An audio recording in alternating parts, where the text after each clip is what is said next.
दोस्तों, हमारे भारत देश ने सदियों से दुनिया को आध्यात्मिकता की राह पर अग्रसर करके पूरी दुनिया का मार्गदर्शन किया है। सदियों से भारत की धरती पर अनेक योगी महापुरुषों ने जन्म लेकर भारत को पूरी दुनिया में प्रसिद्ध किया है, जिनमें से देवराहा बाबा, नीम करोली बाबा, लाहिड़ी महाशय, त्रैलंग स्वामी जी, स्वामी दयानंद, स्वामी विवेकानंद जैसे कुछ नाम सामने आते हैं। लेकिन वहीं दूसरी तरफ आध्यात्मिक गुरु होने का दिखावा करके उसकी आड़ में अपने लालच और हवस को अंजाम देने वाले लोगों की लिस्ट भी कुछ कम नहीं है।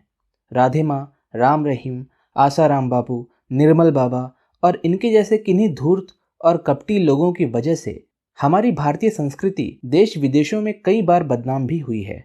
और my daughter joined a cult नाम की एक डॉक्यूमेंट्री सीरीज में भी हमें एक नाम सुनने को मिलता है, जो है श्री परमहंस नित्यानंद स्वामी का, जिसे इन सब कपटी बाबाओं का हेडमास्टर भी कहा जाए तो कोई गलत नहीं होगा।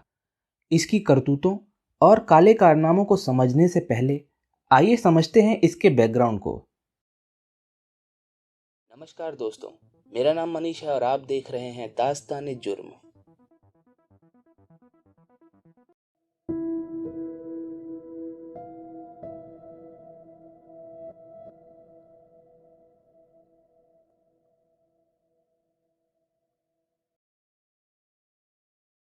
एक जनवरी सन 1978 को तमिलनाडु के तिरुवंतमलाई में अरुणाचल और लोकनायकी के घर अरुणाचलम राजशेखरम का जन्म होता है। अपनी स्पिरिचुअल सराउंडिंग्स की वजह से वो बचपन से ही बहुत धार्मिक थे और 3 साल की उम्र से ही वो स्पिरिचुअलिटी में आगे बढ़ने लगे थे। उनकी इस ललक को देखते हुए गांव में रह रहे साधु योगीराज योगानंद पुरी जी ने उन्हें अपना शिष्य बना लिया, क्योंकि इतनी छोटी सी उम्र में उनकी अध्यात्म की तरफ रुचि को देखते हुए उन्हें ये लग रहा था कि राजशेखरन आगे चलकर अध्यात्म में बहुत कुछ कर सकता है। लेकिन उन्हें शायद ये अंदाजा नहीं था कि वो व्यक्ति जिसे उन्होंने अपना शिष्य बनाने का फैसला किया है वो आगे चलकर एक भगोड़ा बन जाएगा। अब इसके बाद राजशेखरम उनका शिष्य बनकर स्पिरिचुअलिटी में अपनी प्रैक्टिसेस करने लगा और 12 साल की एज में उन्हें अपनी स्पिरिचुअल पावर्स का रियलाइजेशन हो गया। अब जैसे जैसे उनकी एज बढ़ती गई वैसे वैसे उनके स्पिरिचुअल ग्रोथ एनकाउंटर्स भी बढ़ने लग गए और 17 साल की उम्र आते आते उनके गुरु श्री योगीराज योगानंद पुरी जी की डेथ हो गई, जिसके बाद उनका मार्गदर्शन करने वाला कोई नहीं रहा और उन्हें अपनी स्पिरिचुअल पावर्स का कैसे यूज करना है ये बताने वाला भी कोई नहीं था। वो दर बदर भटकने लग गए और बताया जाता है कि 22 साल की एज में उन्हें एक ऐसा अननेचुरल स्पिरिचुअल एनकाउंटर हुआ जिसके बाद उन्हें ये विश्वास हो गया था कि वो एक नॉर्मल ह्यूमन बीइंग नहीं है। 24 साल की उम्र में उन्होंने बेंगलोर के बिडाड़ी में ध्यानपीठम नाम से एक आश्रम स्टैब्लिश किया और वहां लोगों को स्पिरिचुअल प्रैक्टिसेस करवाने लगा। यहाँ तक कि उन्होंने अपना एक नया नाम रखा जो था नित्यानंद, और अब लोग उन्हें इसी नाम से जानने लगे। शुरुआत में वो हॉस्पिटल्स में जाकर के बीमार लोगों के ऊपर अपनी स्पिरिचुअल पावर सप्लाई करते और जब वो ठीक हो जाते तो सारा क्रेडिट खुद ही ले लिया करते और डॉक्टर्स की मेहनत को नेग्लेक्ट कर दिया करते थे। इसी तरह से वो धीरे धीरे पूरे साउथ में फेमस हो गए और अब उनके फॉलोअर्स में काफी बड़े बड़े लोग, फेमस पब्लिक फिगर्स, सेलिब्रिटीज आने लगे और उनकी फॉलोइंग बहुत बढ़ गई। जल्द ही उन्होंने अमेरिका में भी अपने आश्रम का एक ब्रांच ओपन कर लिया जिसका नाम था लाइफ ब्लिस फाउंडेशन। वो अपने आश्रम में शिव सूत्रास, ब्रह्म सूत्रास, पतंजलि के योग सूत्रास, भगवत गीता, आगमास, वेद पुराणास जैसी स्पिरिचुअल ग्रंथों में बताई गई इंफॉर्मेशंस के बेसिस पर लोगों को मेडिटेशन, भक्ति और योग की टीचिंग्स दिया करते थे। वो क्लेम करते थे कि उन्होंने 400 ऐसी सिद्धियां की हुई हैं जिनमें कुंडली चक्र अवेकनिंग और थर्ड आई एक्टिवेशन इंक्लूडेड है, जिसकी वजह से वो एक नॉर्मल ह्यूमन बीइंग से काफ़ी अलग हैं और हर एक चीज़ 360 डिग्री एंगल पर देख सकते हैं, यानी कि वो सब कुछ जो उनके आसपास है, जबकि एक नॉर्मल ह्यूमन बीइंग केवल 150 डिग्री एंगल पर ही चीज़ें देख सकता है। और वो ये भी दावा करते थे कि उन्होंने कुंडली चक्र अवेकनिंग और थर्ड आई एक्टिवेशन जैसी 60 सिद्धियां अपने फॉलोअर्स को भी सिखाई हैं। वो क्लेम किया करते थे कि उनके फॉलोअर्स के पास body scanning, increasing height, remote viewing जैसी सुपर पावर्स हैं। यहाँ तक कि उन्होंने अपने एक लेक्चर में आइंस्टाइन की रिलेटिविटी थ्योरी E=mc² को भी गलत बताकर अपनी एक अलग थ्योरी और लॉजिक बताने लग गए थे। और तो और उन्होंने ये भी क्लेम किया कि उन्होंने अपनी सिद्धियों का यूज करके 82 ब्लाइंड बच्चों की आंखों को ठीक कर दिया था, मगर उनके पास इसका कोई भी सबूत मौजूद नहीं था। और इसके साथ साथ उन्होंने ये भी दावा किया कि उन्होंने सूरज को 10 मिनट तक उगने से रोक दिया था। अपने एक लेक्चर में उन्होंने बताया कि वो एक ऐसा सॉफ्टवेयर बना रहे हैं जिसको यूज करके वो गाय और बंदर को संस्कृत बोलना सिखा सकते हैं। इन्हीं सब बातों की वजह से लोगों में उनकी चर्चा तेजी से फैल रही थी। उन्होंने खुद को शिव का एक अवतार घोषित कर दिया था। Guinness book of world records में उनके आश्रम ध्यानपीठम का नाम 2 बार रजिस्टर हुआ था, जिसमें पहला रिकॉर्ड था लार्जेस्ट रोप योगा क्लास ऑर्गेनाइज करने के लिए और दूसरा रिकॉर्ड था मलखंब योगा यानी कि पोल योगा ऑर्गेनाइज करने के लिए।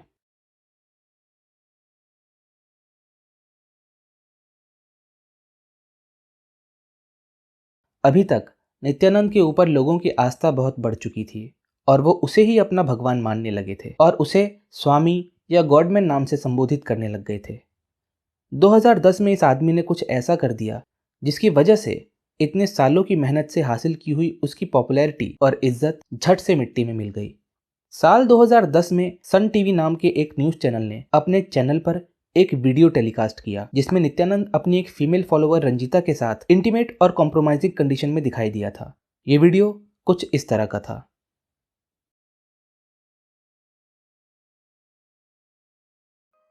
आप सभी के लिए एक जरूरी सूचना। हम एक नए चैनल की शुरुआत करने जा रहे हैं जिसमें हम बात करेंगे आपकी आप बीती, आपके साथ घटी हुई पैरानॉर्मल एक्टिविटीज की। हमें अपने साथ हुई भूतिया घटना लिख भेजिए दिए गए ईमेल एड्रेस पर और हम उसे फीचर करेंगे अपने नए चैनल पर। बाकी जानकारी इस वीडियो के डिस्क्रिप्शन बॉक्स में जल्द ही अवेलेबल हो जाएंगी। Stay tuned.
इस वीडियो को लेनिन करुप्पन ने लीक किया था, जो कि नित्यानंद का ही एक करीबी शिष्य और ड्राइवर भी था।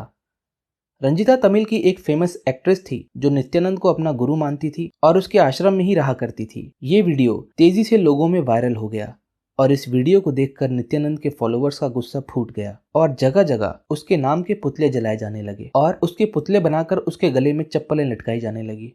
जाहिर सी बात है, अगर लोगों ने किसी व्यक्ति को अपनी आस्था का केंद्र माना हो और वही व्यक्ति ऐसी किसी एक्टिविटी में इन्वॉल्व होता हुआ दिख जाए तो किसी को भी अच्छा नहीं लगेगा। लोगों के गुस्से की सीमा नहीं रही। इस इंसिडेंट के बाद रंजीता मीडिया के सामने आई और उसने इस वीडियो में खुद के होने की बात को झुटला दिया और अपनी सफाई में उसने कहा कि वो उस समय नित्यानंद के आश्रम में जरूर थी, लेकिन बाकी महिलाओं के साथ महिलाओं वाले रूम में थी। उसने गूगल और यूट्यूब से भी उस वीडियो को अपने अपने प्लेटफॉर्म से हटाने की रिक्वेस्ट की। नित्यानंद ने भी उस वीडियो के ऊपर अपनी चुप्पी तोड़ते हुए कहा कि वो वीडियो मॉर्फ्ड है और एडिट करके बनाया हुआ है। दोनों ने ही इस वीडियो से अपना अपना पल्ला झाड़ लिया, लेकिन आश्रम के बाहर लोग अभी भी उस वीडियो को ही सच मान रहे थे। दूसरी तरफ जो लोग आश्रम में रह रहे थे उन्हें अभी तक यही लग रहा था कि ये वीडियो फैब्रिकेटेड है और एडिट करके बनाया हुआ है और नित्यानंद भी बार बार यही कहते हुए पाए गए कि सबसे इम्पोर्टेंट बात यह है कि वो ऐसी किसी भी तरह की गतिविधियों में इन्वॉल्व नहीं हो सकते क्योंकि वो इम्पोर्टेंट यानी कि नपुंसक हैं। फिर इसके बाद साल 2011 में ये मामला सीआईडी ने अपने अंडर ले लिया और इस मामले में जांच अपने स्तर से करने लगी। जांच में सीआईडी ने पाया कि आश्रम में एक कोने में कचरे का एक पहाड़ है और कचरे के रूप में कुछ और नहीं बल्कि यूज्ड कॉन्डम्स बरामद किए गए। आखिर ऐसी किसी चीज का आश्रम में क्या ही काम है। इन्वेस्टिगेशन में ये भी पता चला कि जो भी फॉलोअर्स ध्यान पीतम में रहने के लिए आते थे उन्हें एक sexually non disclosure agreement sign करना कंपलसरी होता था, जिसमें यह लिखा रहता था कि आश्रम में फॉलोअर्स को एंशिएंट तांत्रिक सीक्रेट को प्रैक्टिस करना पड़ेगा, जिसमें उन्हें सेक्सुअली इन्वॉल्व होना पड़ेगा और ऐसा करने से वो स्पिरिचुअलिटी को अटेन कर पाएंगे। ऐसी किसी भी तरह की एक्टिविटी या गतिविधि को फॉलोअर्स पब्लिकली डिस्क्लोज नहीं कर सकते थे। पुलिस और बाकी इन्वेस्टिगेशन टीम को यह देखकर बहुत आश्चर्य हुआ कि जो लोग मटेरियलिस्टिक दुनिया से डिटैच होने के लिए आश्रम में आते थे उन्हें सबसे पहले तो ऐसा एग्रीमेंट साइन करने को दिया जाता था। उसके बाद आश्रम में उन्हें मटेरियलिस्टिक दुनिया से जोड़कर रखा जाता था, जिस बात का पता खुद फॉलोअर्स तक को भी नहीं होता था। और ये सभी नित्यानंद के ब्लाइंड फॉलोअर्स थे।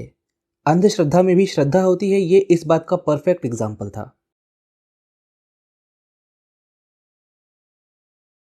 नित्यानंद के ब्लाइंड फॉलोअर्स उन्हें अभी तक भी सपोर्ट कर रहे थे, लेकिन साल 2012 में अचानक आरती राव नाम की नित्यानंद की सबसे क्लोज शिष्या मीडिया के सामने आती हैं और वो नित्यानंद के ऊपर अपने रेप का आरोप लगाती हैं। उन्होंने बताया कि उनके साथ आश्रम में बहुत बार बलात्कार और दुराचार किया गया है और जब जब उन्होंने इसके खिलाफ आवाज उठाने की कोशिश की तो उन्हें धमकियां दी गई। इसीलिए उन्होंने लेनिन करुप्पन के साथ मिलकर नित्यानंद के कमरे में एक कैमरा फिट किया ताकि नित्यानंद को एक्सपोज किया जा सके। अभी तक तो केवल वो एक वीडियो ही वायरल जा रहा था जिससे कि उस ढोंगी बाबा की असलियत सामने लाई जा सकती थी, लेकिन वो वीडियो कोई सॉलिड प्रूफ नहीं था क्योंकि नित्यानंद उस वीडियो को मॉर्फ्ड बता रहे थे। लेकिन अब आरती राव के एलिगेशंस के बाद पुलिस को इस ढोंगी बाबा की असलियत दुनिया के सामने लाने का एक और चांस मिल गया। इसके बाद नित्यानंद 5 दिन के लिए कहीं गायब हो गया और 5 दिन बाद कर्नाटक के रामगढ़ डिस्ट्रिक्ट में उसने खुद को सरेंडर किया। 2013 में तमिल एक्ट्रेस रंजीता संन्यास ले लेती हैं और मां नित्यानंदमयी बनकर नित्यानंद के गुजरात आश्रम में रहने लगती हैं और धीरे धीरे दोनों का ये सेक्स टेप वाला कांड डिसअपियर हो जाता है।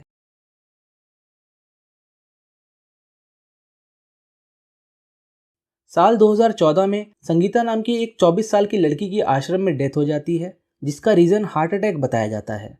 लेकिन संगीता की मां झांसी रानी ने यह क्लेम किया कि संगीता की डेथ हार्ट अटैक से नहीं बल्कि नित्यानंद और उसके फॉलोअर्स ने उसका मर्डर किया है। और झांसी रानी ने सीबीआई को बताया कि आश्रम में संगीता को जबरदस्ती रखा जा रहा था और जब एक दिन वो संगीता को आश्रम से वापस लेकर के आई थी तो उनके पीछे आश्रम से कुछ लोग आए थे जिन्होंने संगीता के ऊपर चोरी का इल्जाम लगाया था और उसे वापस आश्रम लेकर के चले गए थे। और वो आखिरी बार था जब उन्होंने संगीता को जिंदा देखा था। झांसी रानी सीबीआई से इस मामले की जांच करने की रिक्वेस्ट करती हैं। जब संगीता की डेड बॉडी घर पर आई थी तो उसके रिलेटिव्स ने यह पाया कि उनके पैरों में बहुत ज्यादा सूजन और क्लॉटिंग है। इसके बाद संगीता का सेकंड पोस्टमार्टम किया गया जिसमें यह बात सामने आई कि उसके बॉडी में से बहुत सारे इंपॉर्टेंट ऑर्गन्स गायब थे, यानी कि उन्हें निकाला गया था। मगर इस मामले में भी कोई गंभीरता नहीं दिखाई गई और नित्यानंद बेल पर बाहर आ गया। इसी तरह कई लोग सामने आए जिन्होंने ये क्लेम किया कि उन्हें उनकी मर्जी के खिलाफ आश्रम में रखा गया है और अगर वो वहां के किसी भी नियम का उल्लंघन करते या डिसएग्री होते हैं तो उन्हें बहुत ही हार्श पनिशमेंट का सामना करना पड़ता था। नित्यानंद अपने फॉलोअर्स को उनके फ्रेंड्स और फैमिली से पूरी तरह से बातचीत बंद करवा देते थे क्योंकि उनका कहना था कि फॉलोअर्स की स्पिरिचुअल ग्रोथ में उनकी फैमिली और फ्रेंड्स ऑब्स्टेकल बन सकते हैं।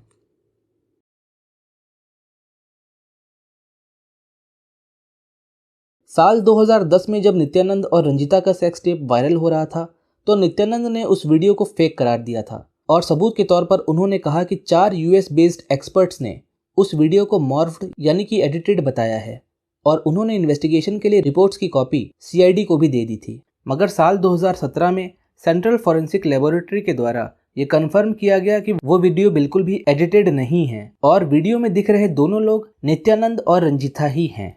इसी बीच नित्यानंद ने एक और नाटक रचा जिसमें वो खुद को लॉर्ड कृष्णा बताने लगा और अपनी सभी फीमेल फॉलोअर्स को गोपिका कहने लगा।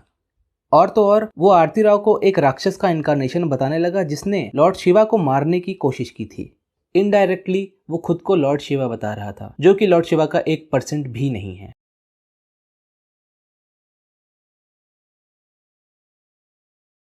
नित्यानंद की सोशल मीडिया इन्फ्लुएंस भी बहुत स्ट्रांग थी, जिसे उनके 2 फॉलोअर्स सारा लॉन्ड्री और जॉर्डन लॉस्ट्रा द्वारा संचालित किया जाता था। सारा लॉन्ड्री को नित्यानंद ने सोशल मीडिया का हेड भी बना दिया था। सारा ने अपना खुद का एक यूट्यूब चैनल भी बनाया जिसमें वो आश्रम में अपने दिन कैसे बिताती हैं, आश्रम में उनका लाइफस्टाइल कैसा है और आश्रम का लाइफस्टाइल कैसा है, इन सब के ऊपर व्लॉग्स बनाया करती थी। और जल्द ही उन्होंने 50,000 सब्सक्राइबर्स भी गेन कर लिए थे। बाकी फॉलोअर्स के कहने पर सोशल मीडिया की टीम ने आरती राव के ऊपर मीम्स भी बनाना शुरू कर दिया था और उनको गलत पोर्ट्रे करने लग गए थे, क्योंकि उन्होंने नित्यानंद के ऊपर उंगली उठाई थी और बदनाम करने की कोशिश की थी। बाद में सारा और जॉर्डन के ऊपर भी नित्यानंद द्वारा सेक्सुअल असॉल्ट की बात सामने आई थी।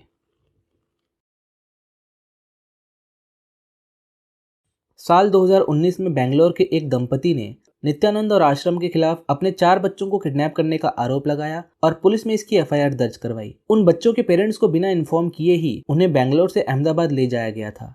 आफ्टर इन्वेस्टिगेशन 2 माइनर बच्चों को अहमदाबाद के योगिनी सर्वज्ञपीठम से रेस्क्यू किया गया, लेकिन अभी भी उनकी 2 यंग डॉटर्स का कुछ भी पता नहीं था। कुछ दिनों बाद एक वीडियो सामने आती है जिसमें जनार्दन की बेटी ये कहते हुए पाई जाती है कि वो अपनी मर्जी से नित्यानंद के साथ त्रिनिदाद टोबैगो में है और घर वापस नहीं आना चाहती क्योंकि उनके पिता जनार्दन उनकी जान के दुश्मन हैं।